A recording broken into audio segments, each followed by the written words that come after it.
Ya estamos grabando, así que bueno, vamos a partir para avanzar rápido. Supongo que ya tuvieron sus minutos de descanso. Espero que hayan tenido un buen día. Eh, y bueno, van a estar conmigo atrapados por un rato. ¿Ya? Tenemos tres conferencias. Estamos iniciando ya el módulo de cirugía general. En este caso, lo que buscamos es sentar las bases del funcionamiento de un servicio quirúrgico como buenos cirujanos y cirujanas del futuro. No solamente es importante saber la técnica y también la medicina, sino también cómo gestionar un servicio quirúrgico. De nada sirve, ¿no es cierto?, ser tan claro y específico con nuestros pacientes, pero no somos capaces de ofrecer un servicio. La cirugía, al igual que todas las ciencias clínicas veterinarias, son un servicio y por lo tanto uno debe considerar estas cosas y es por eso que incluimos dentro de esta parte de cirugía general en la gestión del servicio quirúrgico. ¿Ya? Entonces vamos a empezar con algo muy simple, con organización, priorización y seguridad en entorno clínico. En este módulo hay un acompañamiento en la parte asincrónica que supongo que todos la están leyendo, que tiene alguna infografía y algún material de apoyo para que también se organicen. Se los voy a mostrar más rato igual, pero está disponible en Canvas para que ustedes lo puedan revisar y complementar. ¿Ok? Entonces, con respecto a la gestión operativa de un servicio quirúrgico, tenemos tres pilares, ¿no es cierto? Hay tres pilares de gestión operativa. Una de ellas es la organización, que nos da una estructura y fluidez al trabajo clínico, es decir, eh, especialmente cuando tenemos mucha cantidad de pacientes, necesitamos una organización de manera de que sepamos en qué está cada uno de nuestros pacientes y así disminuir los riesgos. Estos temas son importantes.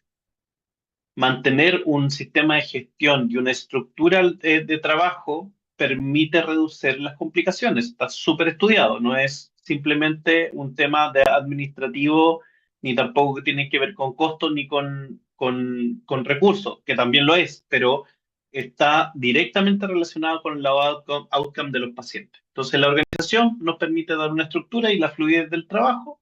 La priorización se asignan los recursos urgencia y los criterios clínicos. Esto es súper importante priorizar a nuestros pacientes. No operamos el que sea más fácil al principio, o porque estoy más cansado o menos cansado, o porque la cirugía, ya hizo un tema ético, ¿no es cierto?, es más cara, entonces prefiero operar esto para ganar más plata y después la otra, ¿no es cierto? La priorización y la organización debe ser basada en criterios totalmente clínicos. ¿Ya? Y también la asignación de recursos, porque los recursos siempre van a ser limitados, siempre. Pueden tener a lo mejor muchos recursos, con pabellones muy avanzados, con mucha tecnología, con muchos insumos, pero siempre va a haber algo que es limitado, incluyendo el tiempo o el equipo quirúrgico, ¿no es cierto? Siempre hay una limitación de recursos. Y por lo tanto la priorización es clave. Y considerando que esto es un servicio quirúrgico, que hay más de un profesional o una profesional en el sistema, la priorización debe ser transversal. Por lo tanto, no es tan fácil, porque también debemos, ¿no es cierto?, de alguna manera coordinar esfuerzos de diferentes profesionales. Y finalmente, el último pilar de esta gestión operativa es la seguridad. Generar protocolos estrictos de protección integral del paciente, por supuesto del equipo de personas, en el fondo. Y por lo tanto, hay varios como conceptos que nos ayudan a mantener esa seguridad. Con respecto a la programación, ¿no es cierto? Hay tres consideraciones relevantes cuando nosotros nos enfrentamos a esta estructura, ¿no es cierto?, de organizativa, esa es la palabra que está buscando, organizativa. Una es la programación estructurada, definición precisa de los bloques quirúrgicos para maximizar el uso de pabellón. ¿Qué significa esto? Hacer fácil un calendario. Un calendario con bloque horario, ya no de la hora que sea a la hora que sea, ¿no es cierto? Tenemos bloques de horario así como estudiamos y tenemos módulos y esos módulos empiezan y terminan a cierta hora. Ese tipo de estructuración nos permite ser mucho más eficiente y efectivo y así poder prever, ¿no es cierto?, el inicio y el final de los procedimientos y también considerar algunos otros aspectos, como por ejemplo la holgura ocupacional. Para aquellos que no están familiarizados con el concepto, la holgura ocupacional es un porcentaje del tiempo que nosotros debemos dejar libre el pabellón o procesar el procedimiento quirúrgico, ¿no es cierto?, para que pueda limpiarse, ordenarse, reabastecerse de insumos o de equipamiento, etcétera, etcétera, etcétera. Esa holgura ocupacional usualmente debe ser como mínimo un 15% del tiempo diario. Es decir, si tenemos eh, eh, 100 bloques, entonces 100 bloques disponibles entre todos los pabellones, ¿no es cierto? 15 bloques deben estar considerados para holgura ocupacional. Y por supuesto, esos 15 bloques, si yo tengo 10 pabellones, con 10 bloques cada uno, no los voy a poner a la misma hora. ¿ya? Porque la idea es que se haga en forma escalonada, porque evidentemente vamos a tener un recurso limitado y ese podría ser el pabellonero, la pabellonero, el personal de aseo que organiza y limpia esos pabellones, ¿ya?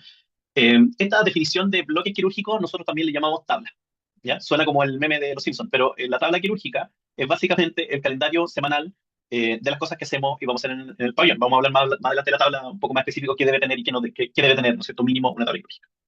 Optimización de los tiempos, reducción de los tiempos muertos entre cirugía, aumentar el rendimiento del servicio. Tiene que ver con la programación estructural anterior, ¿no es cierto? La idea es que los coordinadores o coordinadoras de la cirugía conozcan los bloques para no saltarse bloques, ¿ya? Entonces, si yo digo voy a empezar a las 8, yo creo que voy a terminar como a las 3, pero realmente termino a las 2, ¿no es cierto? Lo importante es establecer cuáles son los bloques. Evidentemente, cosas pasan, uno se puede demorar más, uno se puede demorar menos, pero que tengamos súper claro cuáles son los bloques que estamos tomando, ¿ya? Y finalmente, y esto es, yo creo que esto sí que todo el mundo lo tiene súper claro, que es la coordinación de equipo, alineación de cirujano, anestesista, personal de pabellón, ¿no es cierto? Y de enfermería, pero bueno, o técnico de pabellón, es súper relevante porque nosotros tenemos aquí para llegar a hacer una cirugía, nosotros tenemos que alinear un montón de recursos, ¿ya? Un recurso es el recurso pabellón, con todo lo que esto significa, con todo su equipamiento, con todo su insumo. Otro recurso es el recurso técnico, otro recurso es el recurso anestesista, otro recurso es el recurso cirujano y otro recurso es el recurso paciente, ¿ya? Entonces son una serie de variables que tenemos que aunar en un bloque horario específico y es por eso que uno suele terminar haciendo estas matrices que finalmente se convierten en la tabla quirúrgica. ¿Quiere tener la tabla quirúrgica? Uno hace un Excel o pone un calendario, un Outlook, hay fichas electrónicas y hay software que son bastante, ¿cómo se llama?, modernos, con inteligencia artificial, que nos permite hacer esta adecuación de los tiempos y maximización del tiempo y el espacio. Hay software con inteligencia artificial que lo hacen, que tampoco son tan caros, pero uno perfectamente lo puede hacer a través de un servicio, o sea, crear un servicio, y hay cosas que tenemos que tener siempre en cuenta, ¿no es cierto?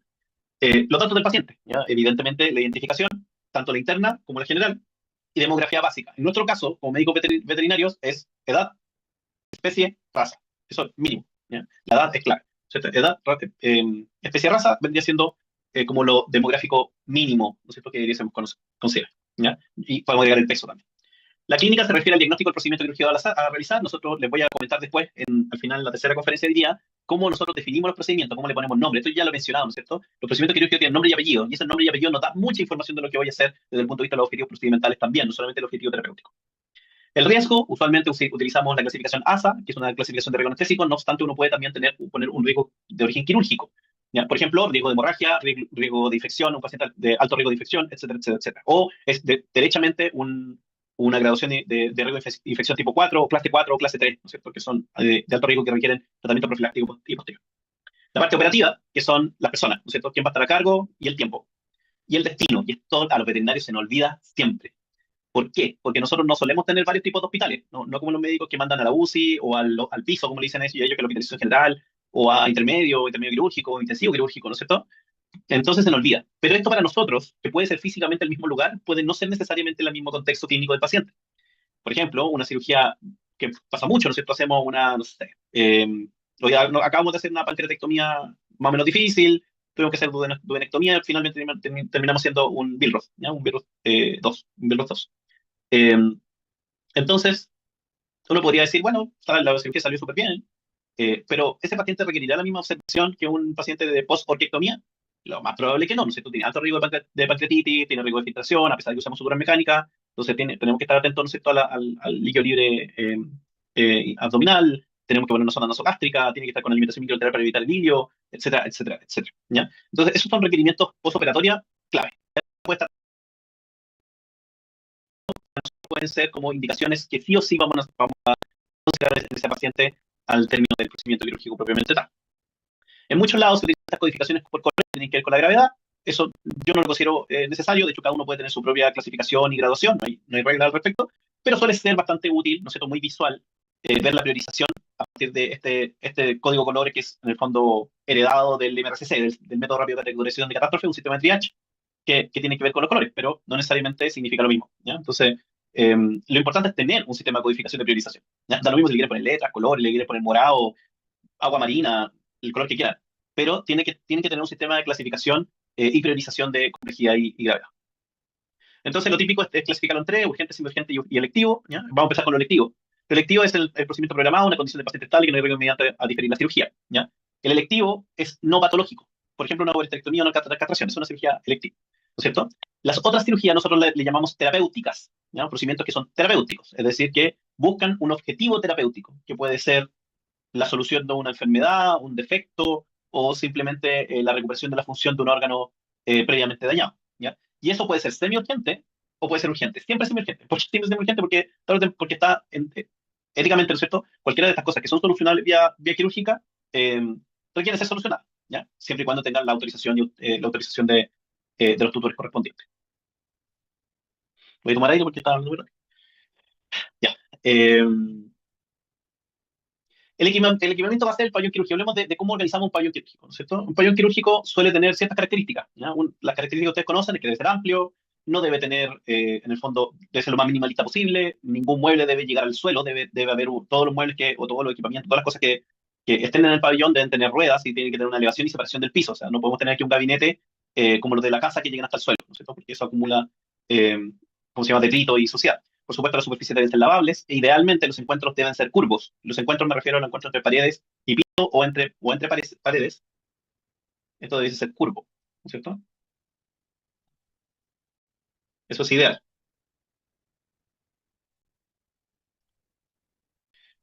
Eh, Idealmente también tiene que tener una altura suficiente para que las lámparas quirúrgicas, si es que están de techo, no interfieran con los cirujanos, especialmente si son altos, pero eso se puede resolver con lámparas de piso. No hay nada malo en las lámparas de piso. Ya, yo sé que las lámparas de cielo se ven mucho más cool, estoy absolutamente de acuerdo, pero no hay nada de malo en las lámparas de piso. ¿Sí? Evidentemente tiene una unidad o centro de anestésico, la mesa de cirugía, la mesa quirúrgica o la cama quirúrgica, eh, la monitorización, ¿no es cierto? Que todo esto está relacionado con el centro de anestesia, y las unidades, digo en plural, ¿no es cierto? Posibles unidades de electrocirugía, que hay muchas alternativas, ¿no es cierto? Pero que deben existir. En la cirugía moderna no podemos considerar cirugía moderna sin el uso de electrocirugía de alguna clase. ¿Sí? Voy a prender la luz porque ya parezco Nosferatu acá. Eh, Así que siempre tenemos que considerar eso. También cosas que son facultativas, como imágenes aumentadas, visión profunda, etcétera, etcétera, etcétera. En la segunda conferencia voy a hablar mucho más de esto. El otro concepto que espero que permee, y esto es realmente muy, muy relevante, es la pausa quirúrgica. ¿Ya? La pausa quirúrgica también se conoce como checklist de seguridad. Es la barrera de seguridad claro, que se conoce así como la barrera de seguridad inviolable antes de la incisión. No podemos iniciar una incisión sin haber hecho este checklist. Fallamos mucho en hacerlo. De hecho, muchas veces ni siquiera lo tenemos definido. ¿Cuáles son las preguntas que debiésemos hacer? ¿Ya? Pero ¿qué es lo que debe ocurrir? La confirmación del paciente. El paciente que tengo en la mesa es el que se supone que voy a operar. Entonces, uno pregunta y debemos tener más de una respuesta. ¿Ya? Usualmente el anestesista y al menos algún pabellonero también debe confirmar. ¿Ya? Son dos personas que deben confirmar que el paciente que está en la mesa, que está a punto de ser operado, es el paciente que se supone que tiene que estar ahí. La segunda pregunta es el procedimiento. ¿Qué es lo que vamos a hacer? ¿Cuál es el que vamos a hacer? Y este es el que fallamos cuando operamos la cadera contraria o la pata contraria, amputamos la pata contraria. ¿Sí? Y algunas cosas, ¿no es cierto? Me ha pasado que amputo una mano y la estoy sacando y me doy cuenta que tiene la vía puesta. Y pusieron estoy hablando hace muchos años, pusieron la vía en el miembro que íbamos a extraer. Entonces, ese es el momento para confirmar todas esas cosas. La lateralidad, por ejemplo, si vamos a operar, no sé, una glándula adrenal o un riñón, es el lado correcto, entonces, evidentemente, alguien tiene que tener los documentos, ¿no es cierto? La ficha, el examen, el informe del TAC de lo que sea. eh, que nos confirme, ¿no es cierto?, cuál es la situación. ¿Ya? También en este punto se confirma que el procedimiento que yo les decía, nombre y apellido, pero también siempre pueden haber procedimientos adyuvantes, por ejemplo, como una biopsia extra, ¿no es cierto?, al procedimiento. Le acabo de contar que acabamos de salir de una pancreatectomía, pero también tenemos que hacer una biopsia hepática. Entonces, también es muy importante recordar cuáles son los objetivos del procedimiento en particular, con sus nombres y apellidos y objetivos terapéuticos e idealmente procedimentales. Y el equipo, usualmente se presenta el nuevo equipo, eso ya mi experiencia es lo primero que hacemos, ¿cierto? De quién es quién, la mayoría de las veces todo el mundo se conoce, pero también se hace una pequeña revisión conjunta de cuáles son los riesgos más importantes, ¿ya? Este es un paciente voy a dar un ejemplo, un paciente sometido a una adrenectomía laparoscópica, es un paciente que tiene este tumor invadido en la vena cava, por lo tanto debemos hacer una cavografia, esto significa que vamos a tener que interrumpir el flujo de la cava por máximo 7 minutos, entonces esto lo tiene que saber el anestesista, de que vamos a interrumpir el flujo sanguíneo de todo el cuerpo, desde el diafragma hacia abajo, hacia el corazón, por lo tanto, la precarga va a disminuir en un 70% en forma más o menos abrupta. ¿Ya? Entonces, eso es un riesgo que debe saber, ¿no es cierto?, todo el equipo intraoperatorio. ¿Ya? Ese es un ejemplo. Y recién ahí se autoriza la incisión. En la actualidad, la idea es avanzar a que esta pausa, este checklist, quede documentado. No solamente una buena práctica, sino que también quede documentado. ¿Ya? De nuevo, nosotros operamos para el beneficio del paciente, no para terminar cirugías.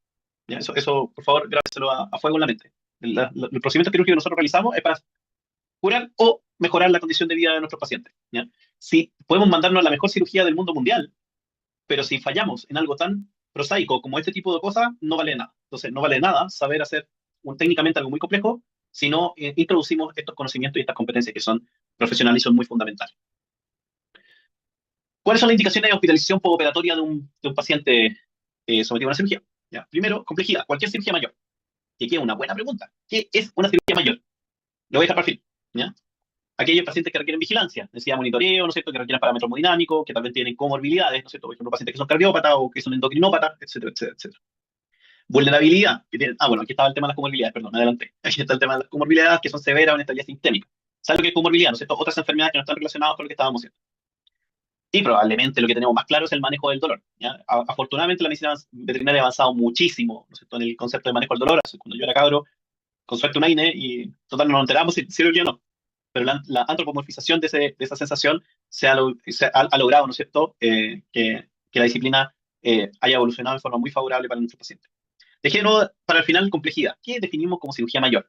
Ahí dice alta invasividad o riesgo de sangrado. Yo no creo que esa es la única alternativa, ¿no es cierto?, porque también puede ser riesgo de infección o de respuesta inflamatoria sistémica. Por ejemplo, hay cirugías que son muy poco invasivas, porque son mínimamente invasivas, que ustedes saben que es algo que yo hago, pero que son muy complejas. O sea, uno puede hacer una cirugía muy, muy extremadamente compleja que puede significar, ¿no es cierto?, o impactar en una respuesta inflamatoria potencialmente fatal, pero mínimamente invasiva.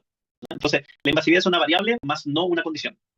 ¿Sí? Es decir, que no sea invasivo no significa que no sea un procedimiento mayor. Se entiende lo que quiero decir, ¿no es cierto? Pero todas las cirugías que son invasivas son procedimientos mayores. O sea, no todos los elefantes son grises, pero no todas las cosas grises son elefantes. ¿Sí? Por lo tanto, aquí uno tiene que empezar a tomar unas decisiones, y estas decisiones son de servicio, o de hospital, o de clínica, ¿no es cierto? ¿Qué vamos a considerar procedimiento mayor? Por ejemplo, cualquier acceso a una cavidad selmática, sea abdomen o tórax, al tiro es mayor, aunque sea una UH, y por lo tanto requiere hospitalización.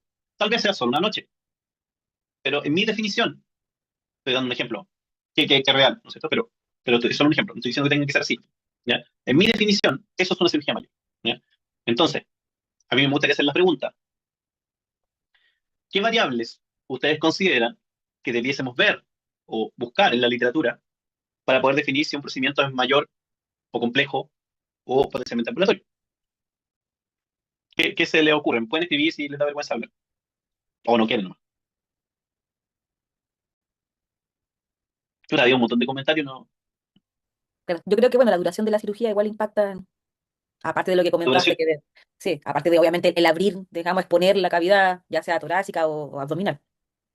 Perfecto, sí, el tiempo quirúrgico efectivamente es una variable. Muy bien, ¿no es cierto? Entonces, todas aquellas cirugías, por ejemplo, de hecho esto ocurre en humanos, todas las cirugías que duran más de cierto tiempo, creo que son 2 horas, no me acuerdo muy bien. No le voy a mentir, pero no me acuerdo muy bien, pero hay una marca de tiempo. Si pasan esa marca de tiempo, se consideran mayores y se deben quedar hospitalizados, no importa.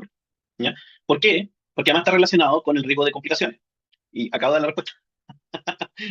Bueno, hay un sistema que yo se lo voy a explicar en la clase correspondiente, que se llama el sistema de Clarien, ¿ya? Que aquí lo recién conoce muy bien. El sistema de Clarien, o Clarien-Dindo, es un sistema de categorización de complicaciones que busca organizar las complicaciones postoperatorias o transoperatorias realmente, según las maniobras médicas que tienes que hacer para solucionar el problema. Es decir, yo siempre doy el mismo ejemplo. Uno puede decir que la complicación es sangramiento, ya, hemorragia. Pero hay hemorragia y hemorragia. Ya, hoy día el hígado, cuando saqué la biopsia, sangró un poquito, ¿no es cierto? Lo aspiramos, le pusimos un parchecito. ¿Tuvo una hemorragia? Sí, tuvo una hemorragia. ¿Ya? Pero también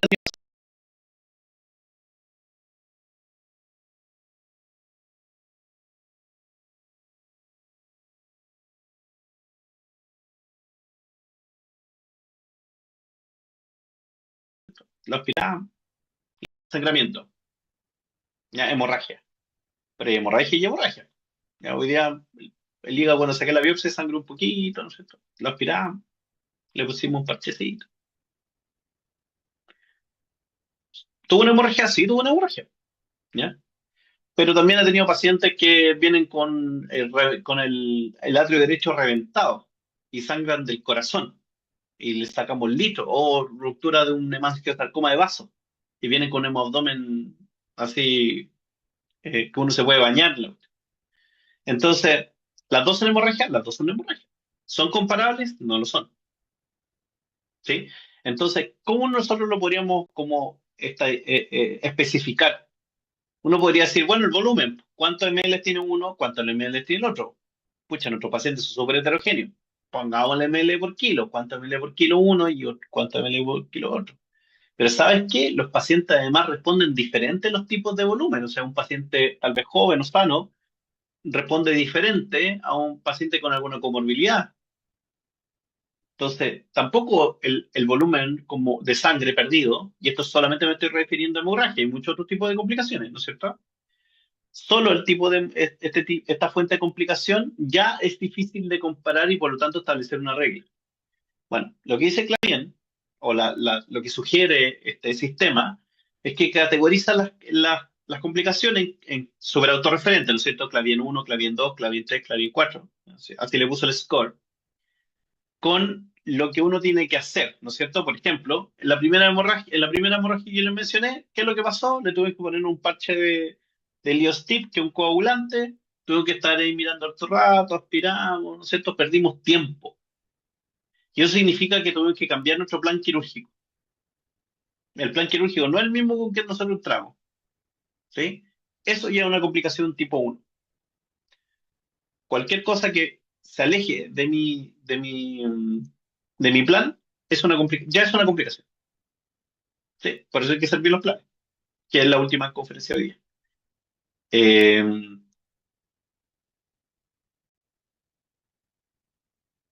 en cambio, el segundo caso, el hemorrágico sí severo, voy a tener que transfundirlo y probablemente multitransfundirlo. Y eso es una Clavien 3A.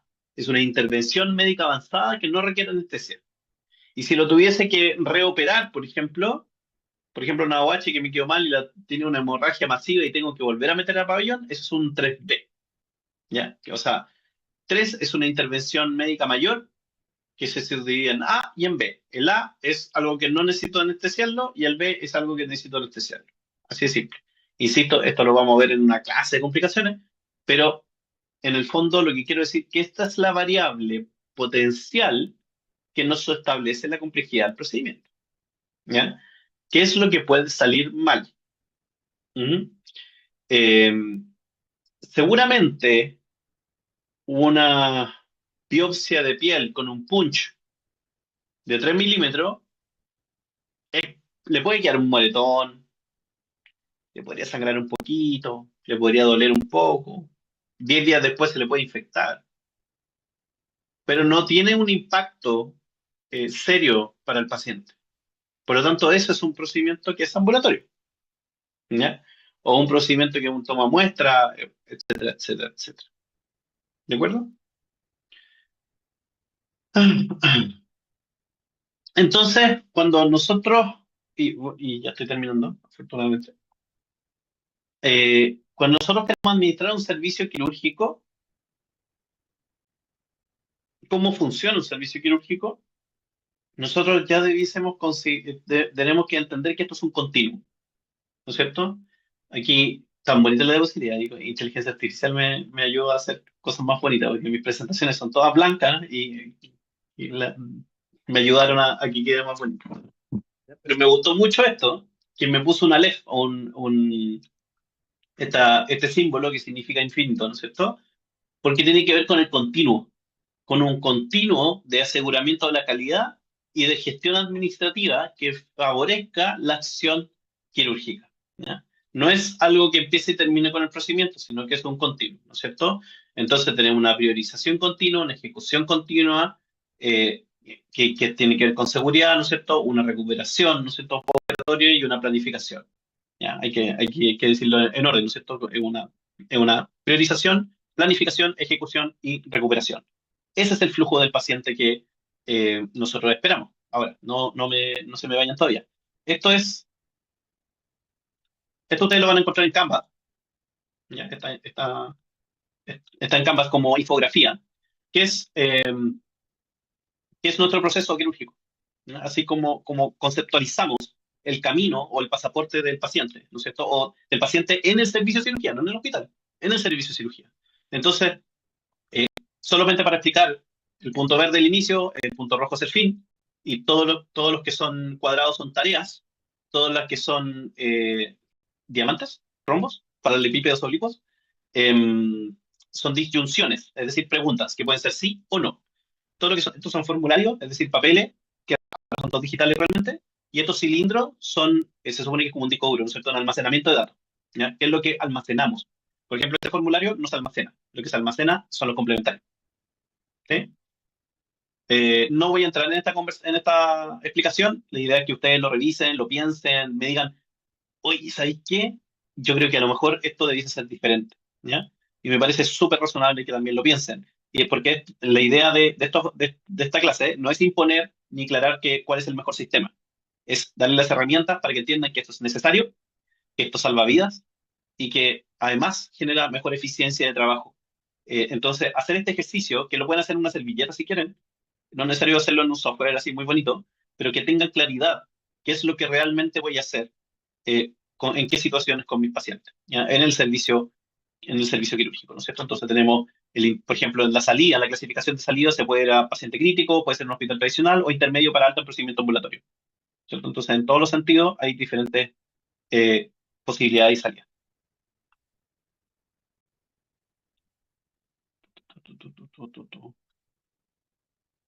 Esta es una tabla vieja que tengo, no la tabla que usamos actualmente. Siento que se puede ver así como un calendario, ¿ya? No obstante, en la actualidad hay tablas mucho más modernas, que sugiero que la revisen. Ah, Cristóbal,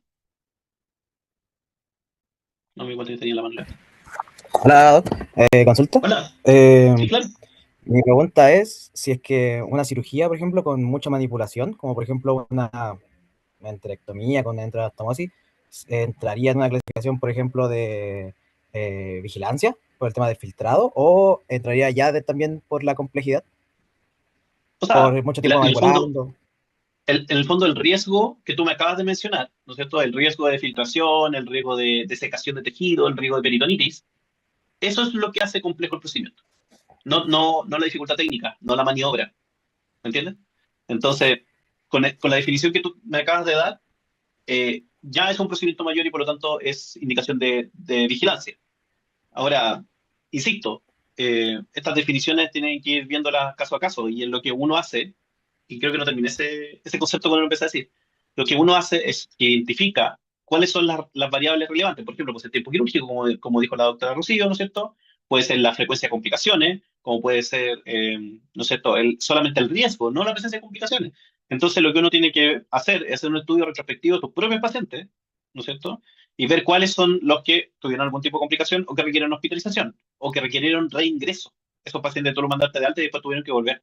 Entonces, ese continuo, ese análisis continuo es relevante, porque lo que nosotros consideramos ahora una cirugía mayor o, lo contrario, una cirugía ambulatoria, en el futuro va a ser al revés. Y también depende mucho del contexto. Por ejemplo, nuestro hospital es un hospital universitario, por lo tanto hay mucha participación de estudiantes y por lo tanto tenemos más riesgo de complicaciones. ¿Sí? Que es súper importante, ¿eh? Que existamos, ¿no es cierto? Los veterinarios del futuro. Tarde o temprano nos vamos a morir, entonces necesitamos que nuevos veterinarios aprendan. Eh, pero tenemos más riesgo. Por lo tanto, todo procedimiento quirúrgico que no sea superficial, para nosotros requiere hospitalización, vigilancia, aunque sea por una noche. ¿Ya? Pero es una definición propia, por el contexto en que estaba nuestro hospital. No sé si te contesto la pregunta. Te me perdiste, ¿no? Ah, Cristóbal, ya está. Gracias. Gracias, gracias a ti.